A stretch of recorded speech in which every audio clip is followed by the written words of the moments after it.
Welcome to episode 4 of the podcast, A Lawyer and Dyslexic. On this episode, we have Samantha Forsyth. She's dyslexic, but also a criminal barrister of 33 years cool. She just recently stepped into civil work.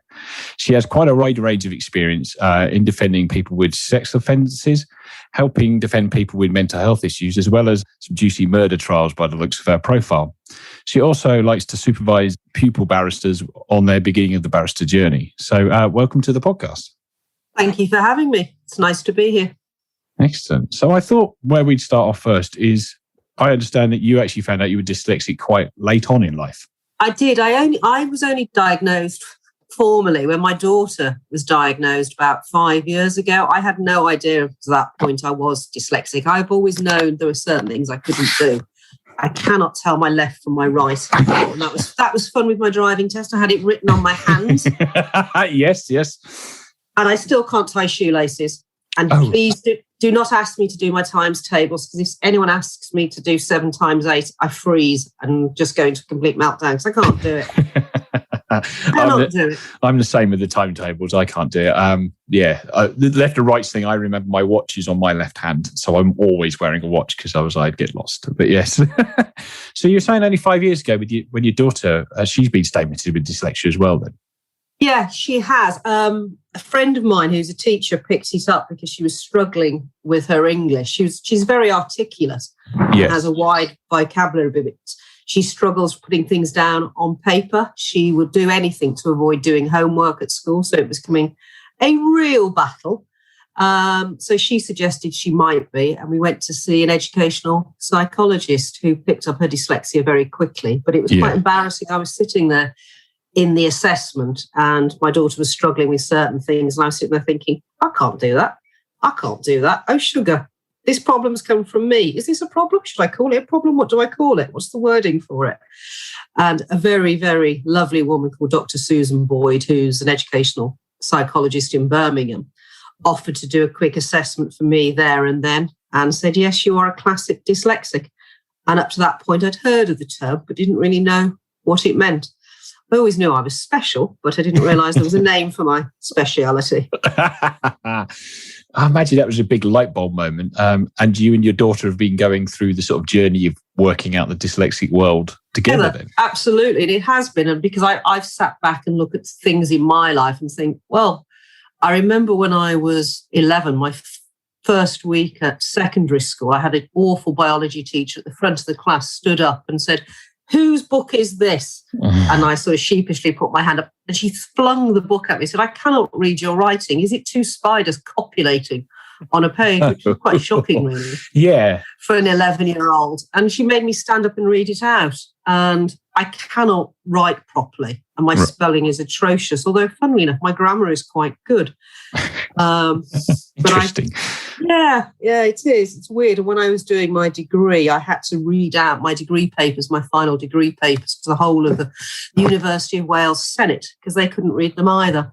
Really? So, because yes, yours would have been handwritten, wouldn't they? Your dissertation. Yeah, handwritten. What was your degree in? Law. Okay, so you managed to get all the way through a law degree and being a practicing barrister of quite significant experience while being dyslexic and not even realising it. Yeah, sounds very strange. Sounds very, very strange indeed. But yeah, I think partly because the area I chose to go in at first was criminal law. Yes. And most of that is courtroom based. It's oral advocacy.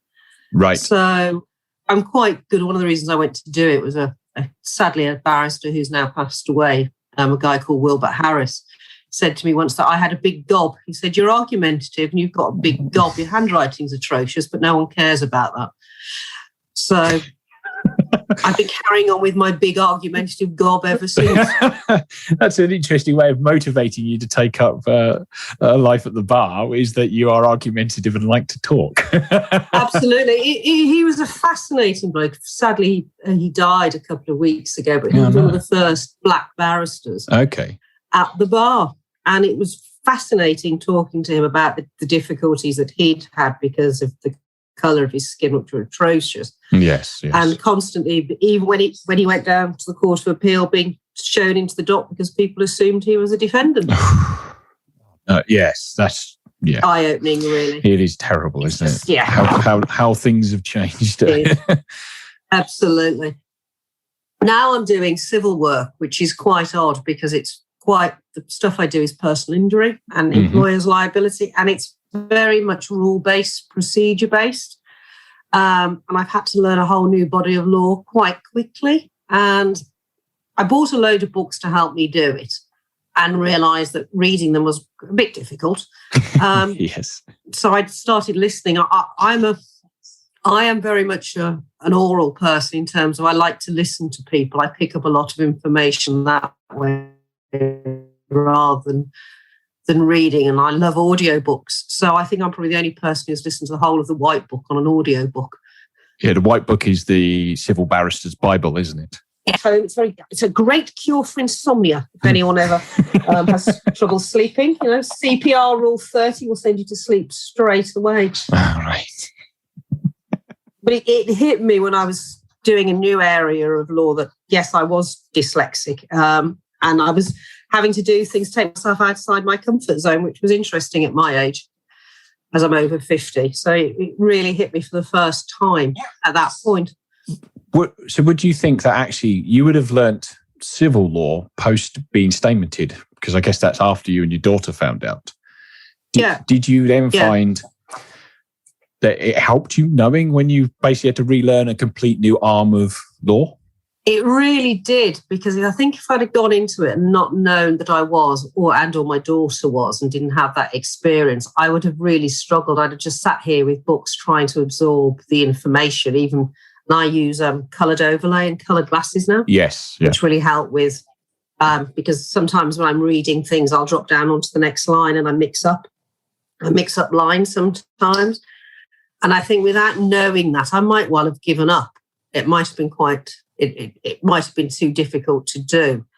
And the other thing is, because civil law is more logical in the sense that how we culturally perceive logic to be, it took me a long time to get my head around it. Although a lot of people find it much easier than crime, because you're not having to deal with real people in many ways. Yes, it no is jury very in logical, civil, is there? very few juries. It's more procedure and logical stuff, and my brain doesn't really work in that way, although I've sort of had to adapt it to working in a wholly new, different way, which is interesting. Yes, yeah. So you mentioned earlier that actually you had to read your law dissertation out to your university higher faculty. Senate. Yeah, I did. Because they couldn't read it, but they still gave you the degree. They did. They knocked me down. They said I would have had a first, but for the fact I had to read it out. So they gave me a 2-1 in the end. Really? They knocked me down because of my handwriting. Yeah. Oh, well. Yeah, they did. It's annoying. They liked, when I read it out, they said, oh, this makes perfect sense. This is actually rather good and insightful. But because we couldn't read it in the first place, and you've made us all come here and had to sit here for a morning reading every single paper out, we're going to knock you down. And at the time, I didn't really care. I suppose I was a little miffed. I suppose my ego was miffed. But yes, I just wanted a 2-1. So luckily, I was very fortunate. I got a discretionary grant from Birmingham to go to bar school. It was the last year. So as long as I got a 2-1, I didn't really care. Oh, I see. I was one of the fortunate few, the last generation, who was actually paid to go to bar school, who got a grant. Oh, right. Yes. Okay. So that surprised me, I guess, because obviously going to university with computers, and when I went to university, we had all the extra support for being dyslexic in. Yeah. I imagine way back when you did it, there wouldn't have really been, would it even been recognised as a thing? I guess you didn't know because you didn't find out till in your 50s. I had no idea at all. So the biggest debate when I was at university was whether people should be allowed to speak Welsh, because it was a Welsh university. Oh, right. Yes. Yeah. Dyslexia, I don't remember anyone ever mentioning dyslexia at all. No, because at all. I know somebody who's dyslexic and similar age, and he got taught to write with both hands because they thought he was reading backwards. So they made him write left-handed for a year to see if that'd fix it. And did you get any of that trying to fix your handwriting? Oh, I had lots of things. I was sent off for calligraphy classes. I went to see an amazing British Chinese woman who was supposed to be able to teach me how to write beautifully, and she gave up with me. I had all sorts. And when I started off, At the bar, we used to have to do what called handwritten endorsements on the back of briefs to let people know what had happened on a case. Yeah. And I'd constantly get people phoning me up saying, Sam, can't read your writing, just tell me what's happened. Now it's a lot easier because we do it on a computer these days, but I just accepted it. That was the way I was. I just couldn't write very well. No, I got picked up when I was 6, so I knew what it was, but always kind of was stuck in my handwriting's particularly poor, and so is my grammar and spelling. So you do get to a point where you hit a limit, and I write cursive now, but for a point I wrote with individual characters because they couldn't read my handwriting when I was writing handwritten job cards at work. Now, one of the things that really fascinates me is that my perception of law is that it's really the world of language and words and grammar, and like lawyers are really good at picking up any nuance that's wrong with a sentence to be able to get in, or that's my perception of it. Maybe I've watched too many movies, but now you obviously being dyslexic, maybe slightly weaker in that area. So we'll get on to where we think it's actually better off in your world. But first of all, how do you find that with people who probably, I imagine it's got more than its fair share of, shall we say, grammaristas and people who are really kind of held on the grammar world. And do you get problems with people picking up work you've written and your opponent taking it apart? I have had that. I remember a particularly cantankerous female judge telling me my semicolon at page 13, line 12 was in the wrong place. There are pedants, but I think because I came up through the criminal law route and most of it is oral advocacy, it's increasingly, there's more and more written stuff because you have to do skeleton arguments for things. It wasn't so much of a problem because I'm quite good at talking and I think quite quickly on my feet. And that's really one of the key skills. And I'm quite good with people. I can talk to people. So, and I can listen. And I think one of the things that you have to develop when you're dyslexic is listening to other people. You have to listen out for things a lot more than other people do, because that's how, well, certainly for me, how you pick up information rather than sitting with a book. I pick it up audibly. So I don't think it totally was. Agree. I don't think it was too much of a problem. As I say, it really hit me when I switched over to doing civil work and realised for the first time I'm going to have to think logically and rationally about stuff, because when you're dealing with juries in crime, juries are just people and you just speak to people as though you'd speak to anybody else respectfully, and they understand arguments. Juries aren't particularly logical beings because they are people. Yes. Yeah.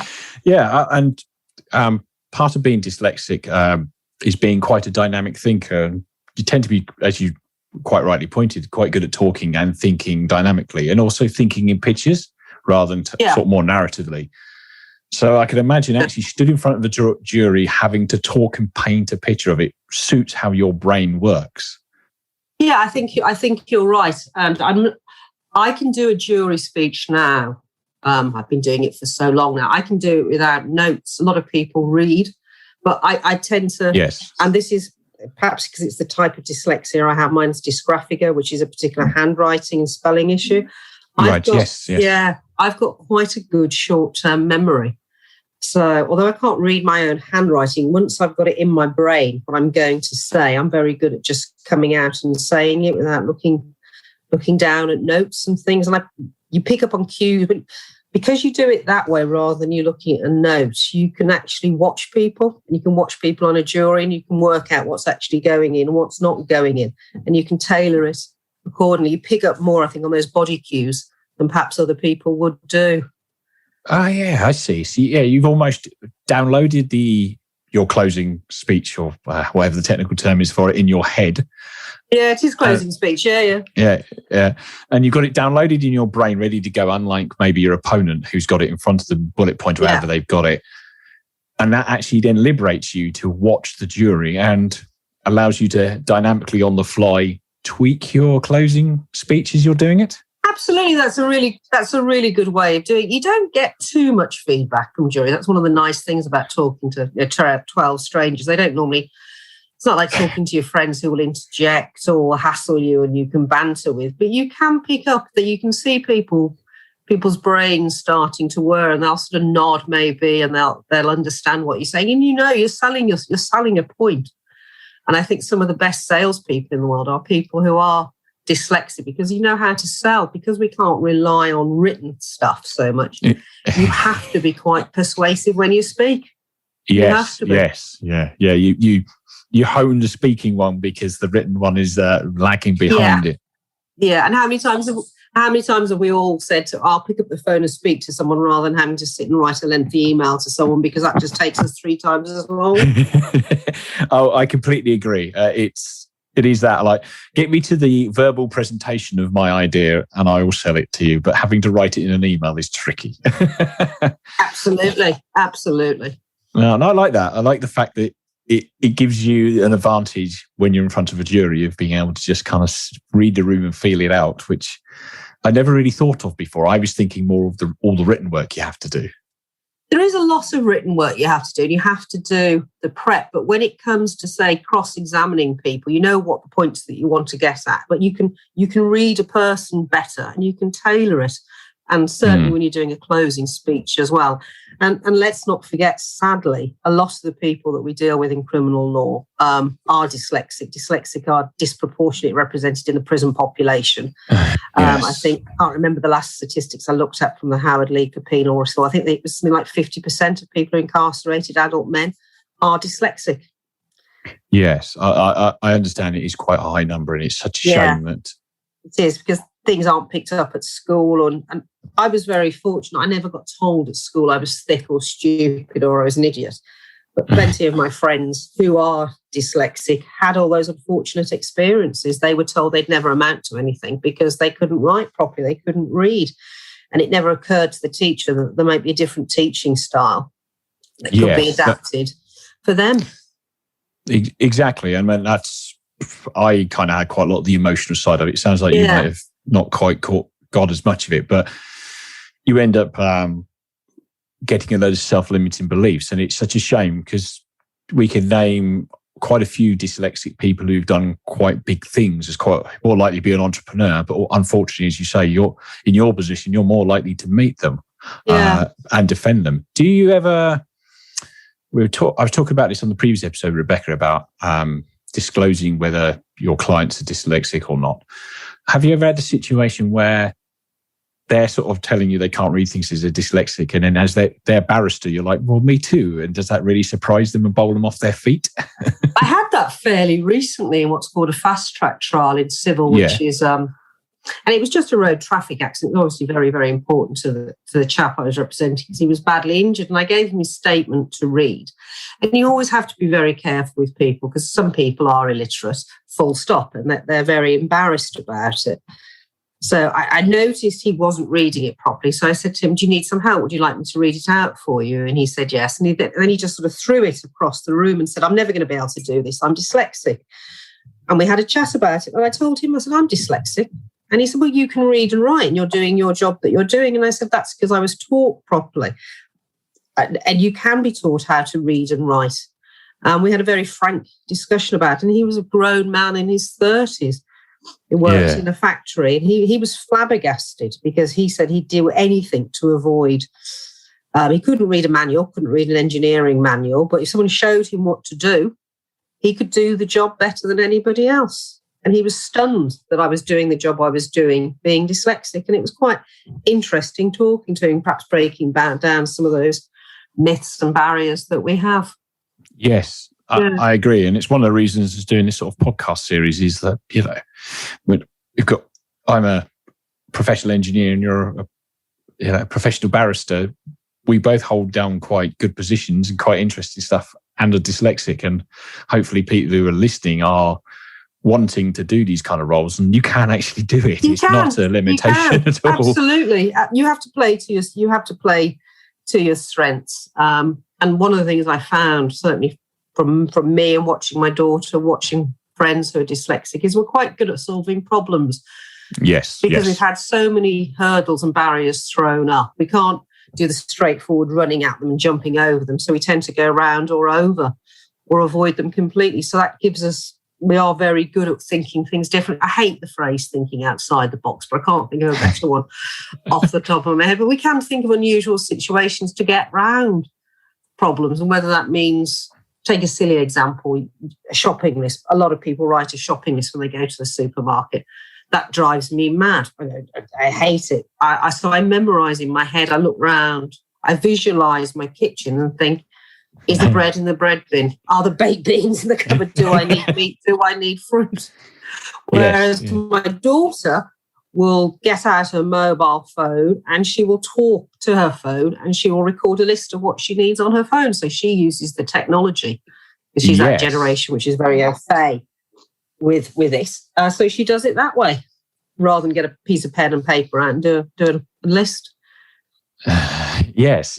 I mean, I use my phone too. That's my way around it. I mean, an app, a smartphone has been a wonderful invention if you're dyslexic. I think, absolutely. It just does so much.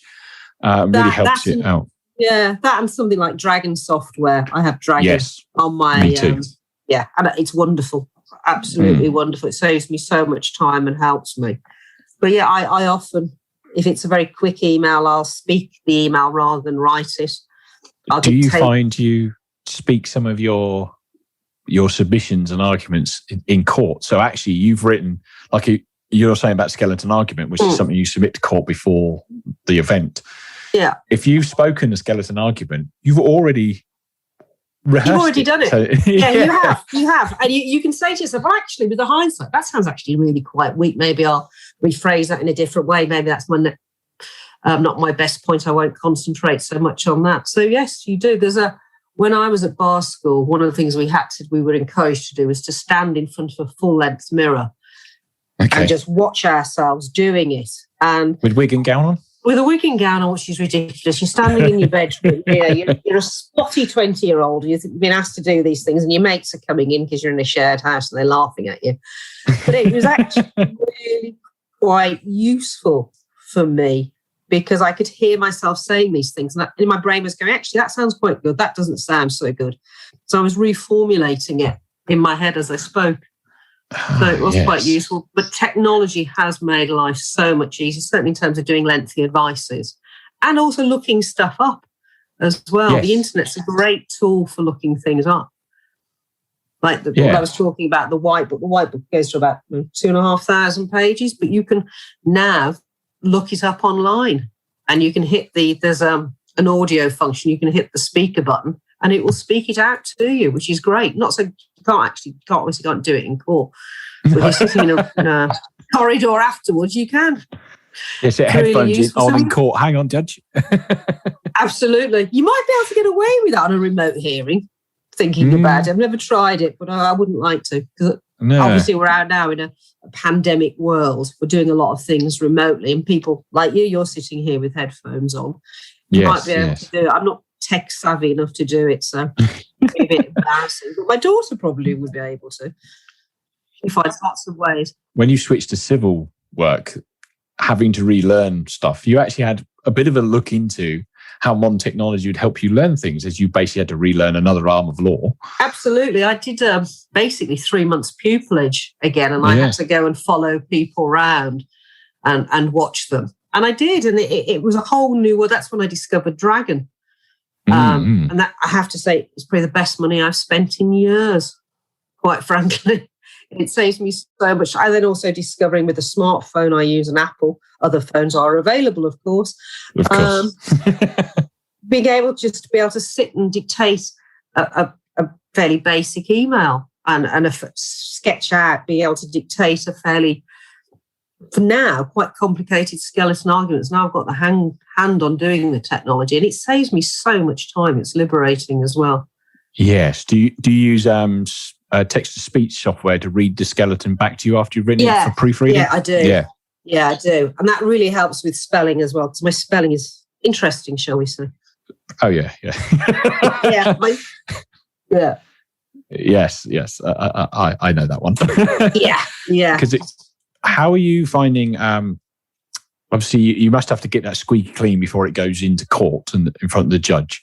We were mentioning earlier about people defending people with dyslexia. How are you finding it? Do you have to tell the judge anything to do with yourself being dyslexic, or maybe one of the people you're defending being dyslexic?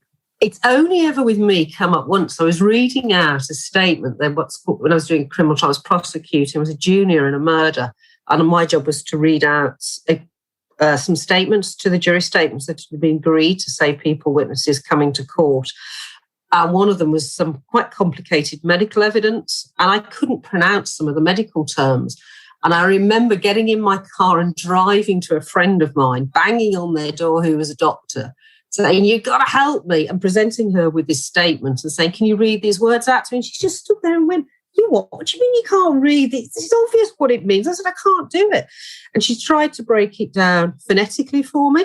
Now, that means nothing to me. I just cannot do breaking things down phonetically. So we had a sort of a half an hour session of her telling me what the words were, me memorizing the words and the shapes of the words. And looking back, that's how I think that's how I learned to read. I heard the sound of a word, I memorized the shape of the word, and that's how I did it. Because I cannot break things down phonetically. So she really, really saved my bacon by doing that. Yeah. Yeah, because I've recently done a dyslexia correction program, and part of that is you have to model the meaning of the word, then write the word underneath it. And I think you're sort of doing the same thing, where you're having to bolt a picture with the word. Absolutely. And actually, when I say there or something, the picture of what I've done for there and the word underneath it, rather than phonetically. Yeah. And it's interesting. I have friends who are deaf and use British Sign Language, and British Sign Language is a very visual language as well. Yeah. And I'm actually learning British Sign Language, and I found it quite not easy, but easier than I thought it would be to learn sign language because it is so visual. And I'm wondering whether that's maybe because I am dyslexic. Yeah, could well be. Yeah, it could be. It could be. It's quite interesting doing it. But I always have associations with words in my head, very much like you do as well. And Wikipedia is a wonderful thing because I have that lovely speaker button you can press and it will tell you what the word is. So I memorise the sound of the word. Yes, yeah. I hadn't thought of it as sign language, but I could see that making sense, that because the phonetic kind of language rules don't count, do they, for sign language? They don't. Yeah, that's the word. So they don't apply. Yeah. They don't apply at all. It's a completely different type of language. So like we have the word weapon, which can mean all sorts of different things. There's no word for weapon in British Sign Language. You have to say, do you mean a hammer? Do you mean an axe? Do you mean a knife? You have to be quite specific. You build up a picture. It's the picture of the object. Yeah, it's fascinating. Yeah, because he pulled out his weapon, and then it's like, did he shoot them or did he bang a nail in? Exactly. Did he stab them or did he hit them over the head with a hammer? You have to be very direct in what you mean. No, that's, I hadn't even thought of it might be an advantage learning sign language. No. No, that is kind of cool. I like that. It was interesting. So. Cool. So I was sort of reading some of your profile and noticed that you have a bit of experience of, I thought we'd do a bit of a dive into defending people who've got mental health difficulties and maybe don't fully understand that. I thought, because we're touching on sort of neurodiversity, and I know it's not the same thing, but I thought that might be quite interesting to understand how that works. That was something that piqued my interest reading through the notes. Yeah. Sadly, again, a lot of people who are in the penal system do have either diagnosed or underdiagnosed serious mental health problems. Please don't get me started on care in the community because I'll stand on a soapbox and I will rant about it. Because it doesn't exist. But there are a lot of people who are bipolar, schizophrenia, are paranoid, and it depends on their level of difficulty. They're either, you have to make a decision on the first one, and then you have input from a psychiatrist, whether they're what's called fit to plead. If they're fit to plead, they're then assumed to be able to have the cognitive functioning to be able to give you instructions and present a case in court. If they're unfit to plead, it's a different process. They don't have what's called a normal jury trial. And it's fascinating talking to people who have those mental health problems because often there is an overlap with dyslexia.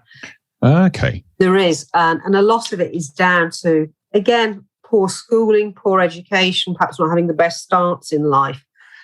You and I know now through my daughter, that you really have to battle to get a child stamaneted for dyslexia, or if you've got a child who's on the autistic spectrum, perhaps is Asperger's or even has ADHD, you really do have to push and really push very hard to do it. I had to pay privately for my daughter to be diagnosed. Fortunately, I had that resource. I was able to do it, but a lot of other people can't. So mental health problems aren't picked up, and neurodiversity, again, isn't picked up very often either. And by the time someone's left a formal education system, it gets very frustrating. So people who say are bipolar can find it very frustrating because people don't understand the way they communicate. So that frustration often boils over into violence. And people then who are dyslexic, who can't read and write, who can't perhaps access benefits because they can't fill in the forms, they can't go online, they get very frustrated as well. So it really all plays back into having a very good early understanding of dyslexia and other neurodiversities as well, and changing the way that we teach people, because at the moment, one teaching style doesn't fit everybody. And it's difficult when you've got people in a class of 30 and say 26 don't have any neurodiversity at all. They will understand what a teacher is trying to do, but the other 4 won't have a clue and they get left behind. So there is a very big overlap. And it's something that I've had to ask myself recently. Have I always been attracted to working with those sorts of people? Because I can perhaps understand some of the difficulties they've had.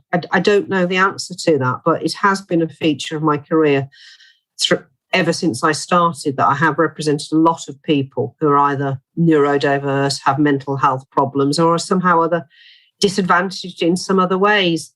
I don't know.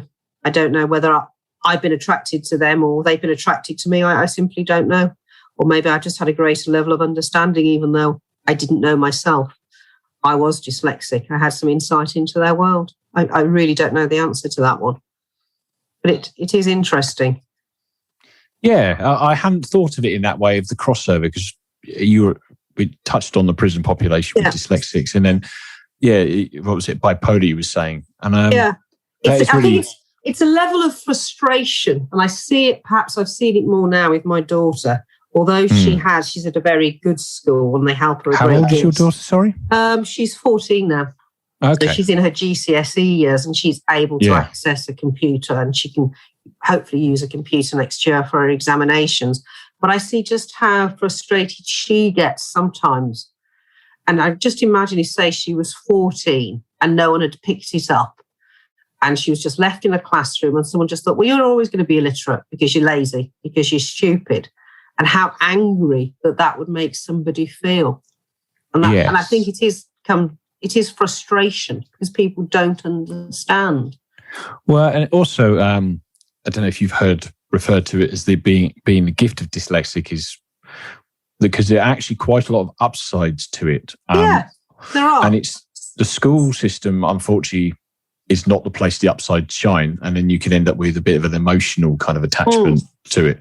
But there is quite a lot of, entrepreneurs, inventors, all that kind of place, quite particularly in STEM fields. There's quite a lot of upside to it. And as we've spoken about with yourself doing things, reading juries and be able to dynamically think. And it's actually, if people understood that, like I've seen some statistics, I can't remember where I saw it, that I'll link it in the show notes, that if you put in sort of methods that help dyslexic people read in the classroom, so stuff that suits their brain. I think the analogy I come up with in a previous podcast was like, school teaches you how to operate a PC, but you're a Mac, so it doesn't matter how much you try and work Windows. It's never going to work. I agree with you. But directly you teach, well, you're a Mac, and here is how to operate a Mac. These classes don't tend to have as many referrals, if any, to the sort of, I can't think of the right word, but the kids who are struggling, basically. Yeah, have referral units or things like that. Yeah.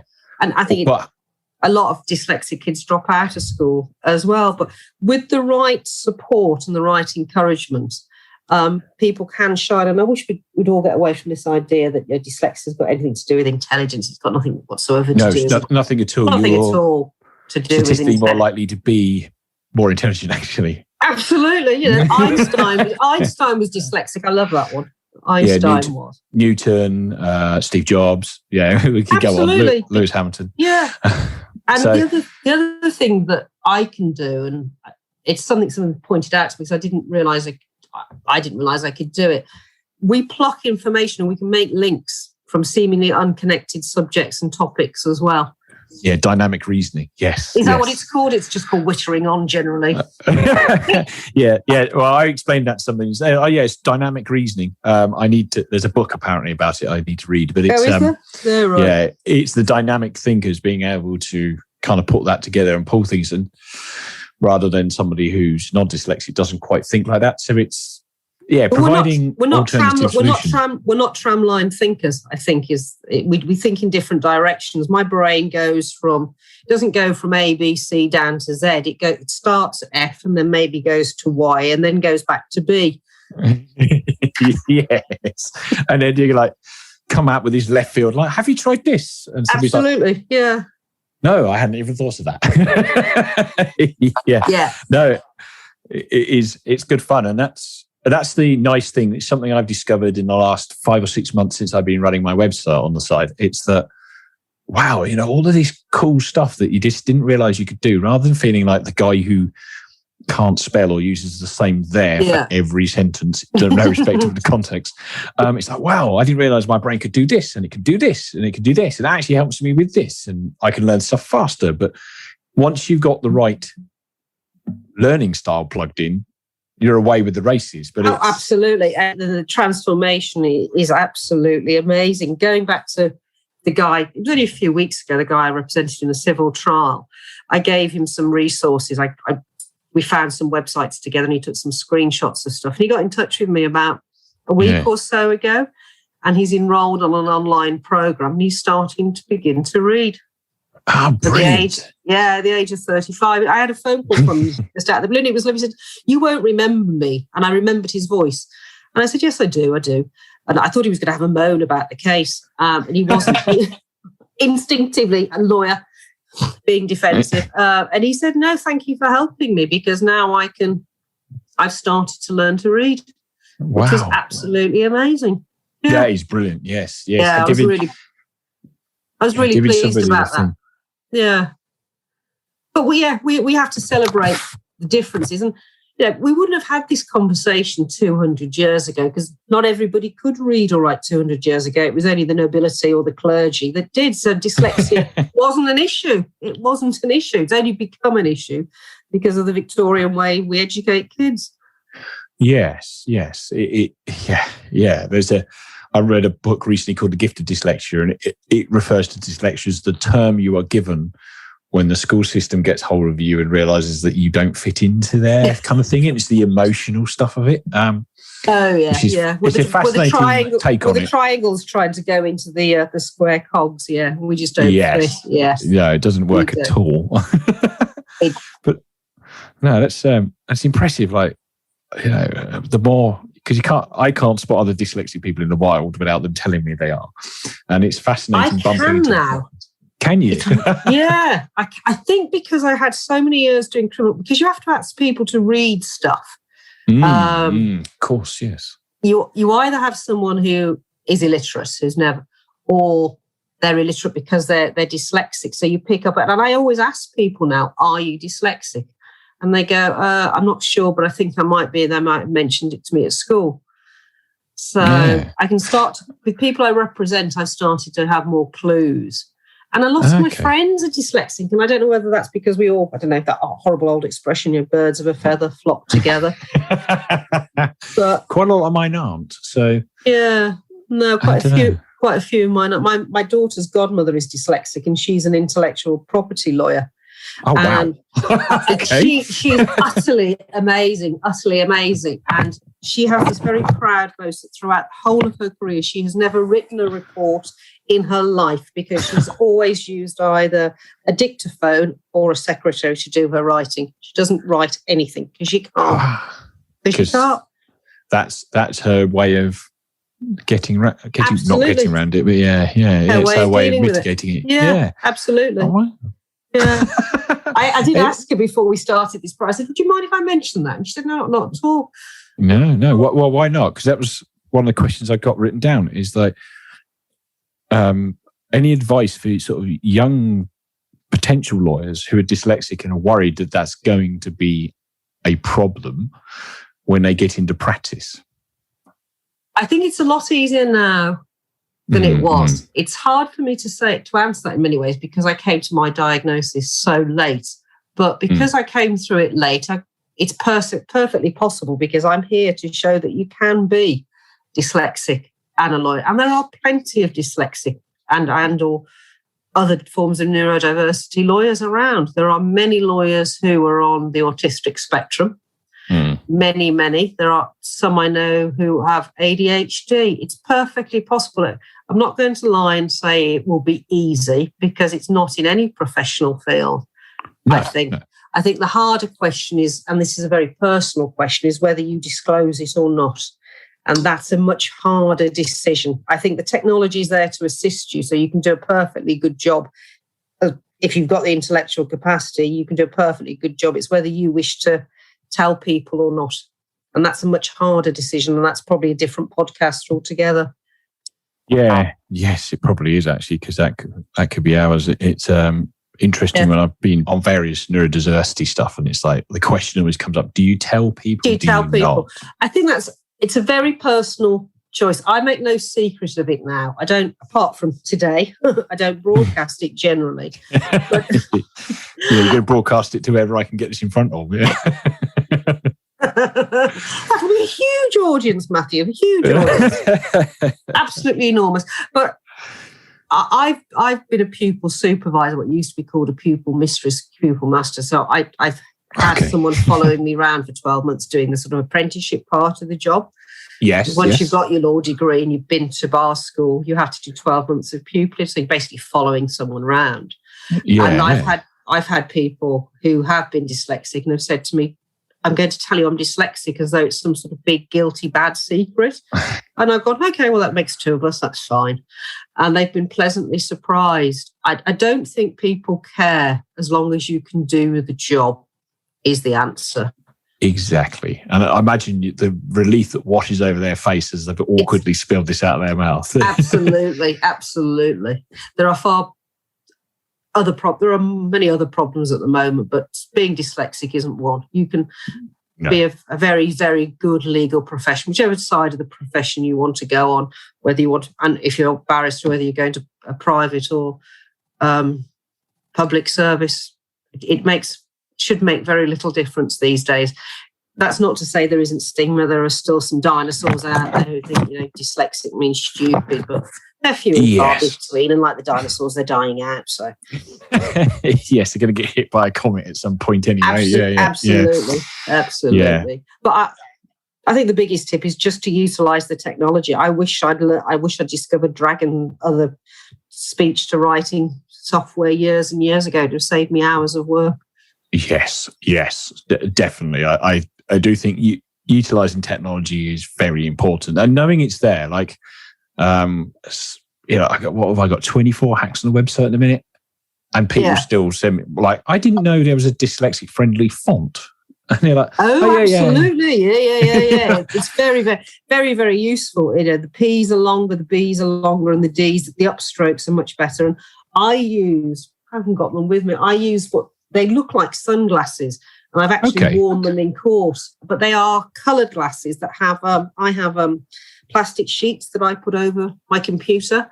It stops some of the words jumping around. And my colour is a purple colour, so my glasses are purple, and they look quite cool. So when I'm out and about, they're nothing, but they just look like sunglasses. Do you look like Bono? Sadly not. Quite like his money though. Helpful, but I've had to explain to a couple of judges what I'm doing when I put them on. When if there's a new piece of information I need to look at on the computer, I put them on. I can see sometimes they're looking at me going, Miss Forsyth, you're not supposed to be wearing sunglasses in court. And I've had to explain. And then most of them go, all right, whatever, get on with it. Yeah, so they are really understanding, and it's not it's getting better. It's getting better. And I think partly because of my level of course, I don't take any nonsense from anybody anymore.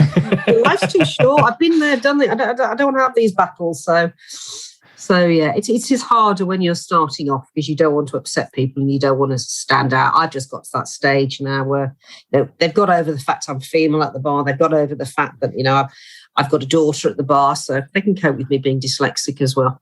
Yes.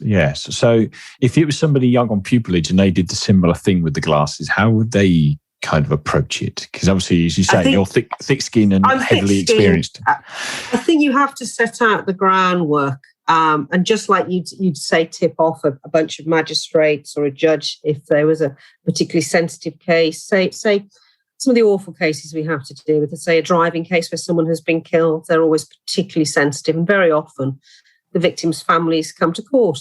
Quite right, but you always let a judge know if the family are there. So just in that same sort of way, you let your tribunal know that this is what I'm going to do, so people aren't taken by surprise. You will say, I am going to use, as I have done, you may see me holding up a purple sheet to put over my laptop. You may see me putting on a different set of glasses. This is why I'm doing it. And then people, if the people are generally forewarned, they don't mind. So it's a question of how you approach it, unless you want to make a statement. Some people do. But I've never particularly taken that approach. Some people do, and I don't blame them sometimes. No. I think it's once you've sort of shifted gear in taking ownership of being dyslexic and realising its upside, it does feel like you're like, awesome. And you can sort of run it around. I am not embarrassed in the slightest about me neither. Dyslexia. It is what I am. And, you can either like me or not like me, not because I'm dyslexic, my personality may not agree with yours. We can't get on with everybody, but it is what I am. So take it or leave it. It's your problem, not mine. No, that's it. And it's an attitude realignment, as you've touched on with other things outside of just being dyslexic that have changed while you've been at the bar. Yeah. When I started at the bar, you couldn't wear trousers. You had to wear skirts or dresses. Oh, yes. Yes, as a female. Absolutely. Yes. I remember the first time I wore a pair of trousers into court and I was told I looked like a bus conductor by a judge. Oof. Yeah, quite. Or wow. When I did pupillage interviews, I was asked, well, why should we bother training you? Because you're going to get married and go off and have kids. So things have changed a lot in the last 30 years. Yeah, thank God for that. So I would say to young students, embrace your neurodiversity. It will lead you, as it's led me, down different paths. So don't be afraid of who you are. But again, I respect it's a very personal decision for people. Yes. If people want to say or not. And I would never say to someone, you must do that. I think that's the wrong approach. Yes, I agree with you. It's just interesting. Quite a lot of young dyslexic potential future barristers might be listening, and I wanted to hear what your thoughts were on it. Absolutely. So I thought I got a couple of rapid fire questions I thought I'd ask just near the end. Obviously, you've been dyslexic all your life, but now you know as from the last 5 years. So is there a prejudice you would have had about dyslexia before that you feel you've now proven wrong? I don't think so. I didn't know, as I say, what dyslexia was, particularly till quite recently. No, I don't think so. I was very fortunate never to be told I was stupid because I was dyslexic. I had the problems I had when I was younger. If someone had told me I was stupid, I think I might have had an issue with that. Yes, you were quite lucky to not be told you were stupid. I think it tends to be a common theme. It tends to be, which is most unfortunate, I've been called many things, but stupid's never been one of them. Okay, and how would you describe dyslexia now with all the sort of new information you've gained about it, if you had to describe it to somebody who come in from another planet? It's one of the ways that human beings think. There are many ways human beings think. Some people think this way, some people think that way. I happen to think in this particular way. Couldn't agree more. Okay, I think it feels like a good place to end. Is there anything else you'd like to add? No, well, thank you for having me, Matthew, and thank you for sharing your experiences with me too. Thank you. Yeah, no, thank you very much for coming on. I think it's been really, really interesting conversation. If anybody wants to see what show notes are, they're available at dyslexialifehacks.com. Bye for now.